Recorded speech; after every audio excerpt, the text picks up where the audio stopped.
السلام عليكم. بعد 20 سنة من العشرة والزواج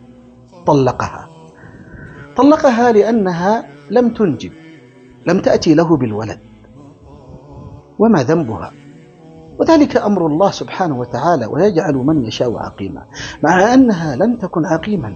لماذا تطلقها؟ لماذا طلقها؟ كان بإمكانه أن يبقيها وأن يتزوج عليها الثانية والثالثة والرابعة، لكنه طلقها.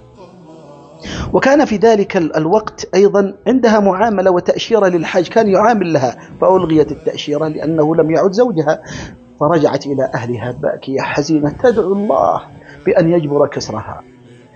وبعد انتهاء عدتها وكذا جاء رجل ثري غني، ماتت زوجته، تقدم لها يريد الزواج بها، وافقت. في نفس العام تزوجت، وفي نفس العام حملت، وفي نفس العام عامل لها بتأشيرة للحج، فذهبت تحج، فرجعت من الحج في نفس العام ووضعت ولدها. لا إله إلا الله، عام واحد تزوجت فيه وحملت فيه وحجت فيه وولدت فيه.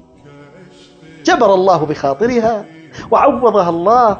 نعم يا أحباب الكرام، يا أحباب لا تجرحوا مشاعر الزوجات، وكذلك أنت يا أيها الزوجة لا تجرحي مشاعر زوجك، وعاشروهن بالمعروف. المعاشرة جميلة جدا بالإحسان والمعروف والخير، هكذا تكون العيشة يعني بين الزوجين. ما فيش داعي لجرح المشاعر وكسر القلوب. لا إله إلا الله، ما أعظم الله وما أكرم الله. الله ما يرضى أبدا بالظلم.